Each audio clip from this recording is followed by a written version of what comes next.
এই মুহূর্তের সর্বশেষ আপডেট নিউজ নিয়ে আপনাদের সামনে হাজির হলাম। এখন শুনবেন সংবাদ শিরোনাম। ডক্টর ইউনূসকে ফাঁসাতে গিয়ে ফেঁসে গেল চুপ্পু। অবশেষে গ্রেফতার হচ্ছেন রাষ্ট্রপতি। ফাঁদে পড়ে ইউনূসকে রাষ্ট্রপতি বানাচ্ছে তারেক। কঠিন খেলা শুরু। আরও জানাবো, জাতীয় নির্বাচনে দলীয় অধিকার ক্ষুণ্ণ হয়েছে বলে মন্তব্য করেছেন জামায়াতে ইসলামের আমির ডাক্তার শফিকুর রহমান। আসন্ন স্থানীয় নির্বাচনে নেতাকর্মীদের প্রস্তুত থাকারও নির্দেশ দেন তিনি। আপনারা দেখছেন লাইভ নিউজ বাংলা। এতক্ষণ দেখছিলেন সংবাদ শিরোনাম, এখন দেখুন বিস্তারিত। ডক্টর মোহাম্মদ ইউনূসকে শেষ বয়সে রাষ্ট্রদ্রোহের মামলায় ফাঁসানোর জন্য দারুণ এক ফন্দি করেছিল রাষ্ট্রপতি শাহাবুদ্দিন চুপ্পু। শুরুতে তার প্ল্যান বেশ ভালোই চলছিল, কিন্তু এবার পুরো ব্যাপারটাই উল্টে গেছে। চুপ্পুর নিজেরই এখন এমন অবস্থা, পদে টিকে থাকা তো দূরের কথা, গ্রেফতার হওয়াও একদম নিশ্চিত। তারেক রহমানের সাথে হাত মিলিয়ে চুপ্পু ভেবেছিলেন ইউনূসকে একেবারে মাঠের বাইরে পাঠিয়ে দেবেন, কিন্তু নাহিদ ইসলাম আর ব্যারিস্টার শাহরিয়ার এমন এক চরম হুঁশিয়ারি দিলেন, তাদের সেই গোপন খেলা সবার সামনে ফাঁস হয়ে গেল। এখন অবস্থা এমন, জনগণের চাপে তারেক রহমানও ভাবছেন ইউনূসকে রাষ্ট্রপতির চেয়ারে বসাতে। নিজেরা ফাঁদ পেতে এখন নিজেরাই সেই ফাঁদে আটকে পড়েছেন। দুই চতুর খেলোয়াড় চুপ্পু আর তারেক এখন নাকানি চুবানি খাচ্ছেন, আর পুরো ঘটনা এখন দিনের মতো পরিষ্কার। দেশের রাজনীতিতে আগুন লেগে গেছে। ২৬ ফেব্রুয়ারি সুপ্রিম কোর্ট পাড়ায় এমন এক খবর ছড়িয়ে পড়ল, সবাই অবাক। ব্যারিস্টার শাহরিয়ার, সুপ্রিম কোর্টের এক তুখ্যর আইনজীবী, এবার চুপ্পুকে সাইজ করতে মাঠে নেমেই পড়লেন। সংসদ সচিবালয় আর আইন সচিবকে সোজা এক কড়া আইনি নোটিশ পাঠালেন। নোটিশে স্পষ্ট বলা হয়েছে, চুপ্পুকে আর এক মুহূর্ত বঙ্গভবনের গদিতে রাখা যাবে না। কারণটাও পরিষ্কার, চুপ্পু জাতির সাথে সরাসরি মিথ্যে বলেছেন। শপথ নেবার সময় যে বড় বড় কথা দিয়েছিলেন, সেসব নিজেই ভেঙে চুরমার করেছেন। কিছুদিন আগে জুলাইয়ের ছাত্র আন্দোলন নিয়ে তিনি এক বড় পত্রিকায় এমন আজেবাজে মন্তব্য করেছিলেন, যা শুনে সবাই রেগে গিয়েছে। সেই আন্দোলনে এত তরুণ প্রাণ ঝরে গেল, আর তিনি পুরো ঘটনাকে হালকাভাবে উড়িয়ে দিয়েছেন। এটাই তো দেশের আইন নিয়ে ছিনিমিনি খেলা। শাহরিয়ার এখানে থামেননি, তিনি ২৪ ঘন্টার আলটিমেটাম দিয়ে দিয়েছেন। এই সময়ের মধ্যে কোনো ব্যবস্থা না নিলে সরাসরি হাইকোর্টে রিট করবেন। তার এই হুঁশিয়ারিতে চারদিকে কাঁপন ধরে গেছে। শাহরিয়ারের মূল টার্গেট সামনে নতুন সংসদের প্রথম অধিবেশন। কোনোভাবেই এই ভণ্ড রাষ্ট্রপতির মাধ্যমে তা উদ্বোধন হতে দেওয়া যাবে না। নতুন রাষ্ট্রপতির মাধ্যমেই সংসদের কাজ শুরু করতে হবে। এই আইনি নোটিশ বেরোতেই সরকারের ভেতরে তোলপাড় শুরু। সবাই বুঝে গেছে চুপ্পুর বিদায় এবার একেবারে নিশ্চিত। আইনজীবীদের এমন তৎপরতার মাঝেই রাজপথ থেকেও বড় অ্যাকশনের ডাক দিয়েছেন নাহিদ ইসলাম। বৈষম্য বিরোধী ছাত্র আন্দোলনের এই নেতা চুপ্পুর বিরুদ্ধে একেবারে মুখ খুলে দিয়েছেন। বলেছেন শুরু গদি থেকে নামালেই হবে না, তাকে পুলিশে ধরে জেলে পাঠাতে হবে। নাহিদের এই রাগ এমনি এমনি আসেনি।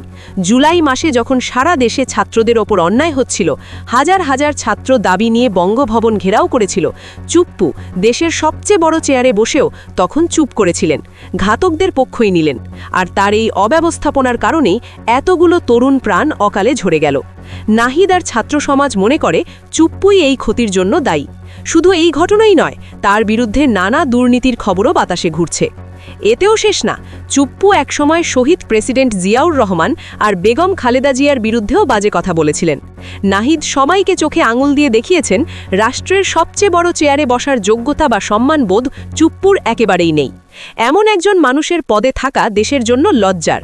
তাই নতুন সরকারের প্রথম কাজ হওয়া উচিত এই ফ্যাসিস্টের দোসরকে ধরে এনে উচিত শিক্ষা দেওয়া। এখন অনেকেই ভাবছে, এত বড় অন্যায় করেও চুপ্পু এতদিন বঙ্গভবনে কিভাবে টিকেছিল। এর পেছনে আসল গল্প শুনলে অবাক হতে হয়। চুপ্পুকে ছায়া দিয়ে কিকিয়ে রেখেছিল তারেক রহমান নেতৃত্বাধীন বিএনপি। রাজনীতিতে কেউ কারো আপন নয়, সবাই নিজের স্বার্থ দেখে। এই ঘটনাটাই তার সবচেয়ে বড় প্রমাণ। ২০১১ থেকে ২০১৬ এই ৫ বছর দুর্নীতি দমন কমিশনের বড় চেয়ারে বসে ঠিক এই মানুষটাই বিএনপিকে মাটিতে মিশিয়ে দিতে যা যা করা যায় সব করেছিল। বেগম খালেদা জিয়া থেকে শুরু করে তারেক রহমানের শাশুড়ি, কাউকে বাদ দেননি। আইনের ভয় দেখিয়ে সবাইকে নাজেহাল করেছেন। অথচ সেই পুরনো শত্রুতা, অপমান সব ভুলে এবার তারেক রহমান খেললেন একদম ঠান্ডা মাথায়। আগের সরকার যখন চুপ্পুকে সরাতে উঠে পড়ে লেগেছিল, তখন বিএনপি তাকে ঢাল বানিয়ে বাঁচিয়ে দিল। উদ্দেশ্য খুব স্পষ্ট, দেশের আইনের ফাঁকফোকর দেখিয়ে ডক্টর ইউনূসকে একা ফেলে দেওয়া আর নিজের সুবিধা মতো দ্রুত একটা নির্বাচন আদায় করে নেওয়া। সবাইকে ছাড়িয়ে পুরো পরিস্থিতি নিজেদের কবজায় নিতে চেয়েছিল তারা। বাইরে থেকে দেখলে মনে হয় এটাই আসল খেলা, কিন্তু ভেতরে ভেতরে হিসাব ছিল একেবারে আলাদা। চুপ্পু আর তারেক মিলে ডক্টর ইউনূসকে রাজনীতি আর ক্ষমতার মাঠ থেকে একেবারে সরিয়ে দেওয়ার ছক এঁকেছিল। চুপ্পু বলেন, ডক্টর ইউনূস এই ১.৫ বছরে বারবার বিদেশ গেছেন, বড় বড় বিশ্ব নেতার সাথে হাত মিলিয়েছেন, কিন্তু দেশে ফিরে একবারও বঙ্গভবনে গিয়ে চুপ্পুকে পাত্তা দেননি। দেশের এত বড় চেয়ারে বসে এমন অবহেলা চুপ্পুকে চরমভাবে আহত করেছিল। এরপরই শুরু ডক্টর ইউনূসের বিরুদ্ধে রাষ্ট্রদ্রোহের মতো মামলার ফাঁদ। সব গোপনে, চুপিসারে।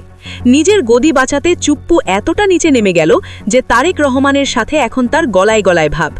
এটা দেখে সবাই অবাক হয়েছে। যে তারেকের নাম শুনলে একসময় চুপ্পুর গা কাঁপত, আজ তাকেই তিনি মহানেতা বানিয়ে আদর করছেন। গলা ফাটিয়ে বলছেন তারেকের শরীরে নাকি আসল মুক্তিযোদ্ধার রক্ত। এই দ্বিচারিতা, নির্লজ্জতা দেখে সাধারণ মানুষ চুপ কপালে তুলেছে। একজন মানুষ নিজের স্বার্থের জন্য কতটা নিজে নামতে পারে। কিন্তু ক্ষমতার নেশায় অন্ধ হয়ে সাজানো এই দাবার ছক এখন পুরোপুরি উল্টে গেছে। অন্যকে কোণঠাসা করতে গিয়েই আজ তারেক রহমান নিজেই বড় ফাঁদে পড়েছেন।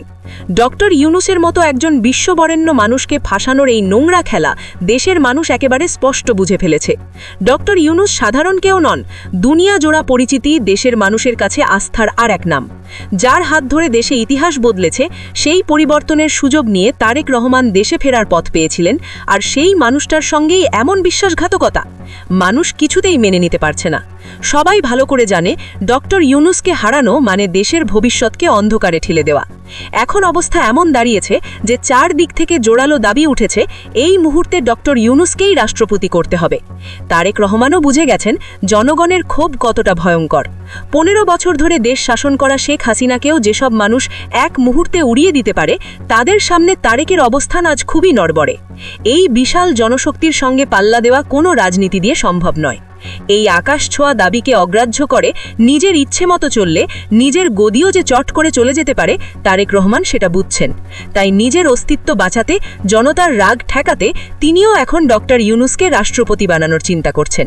সব মিলিয়ে রাজনীতির এই নোংরা খেলা এখন পুরোপুরি উল্টো পথে ঘুরেছে।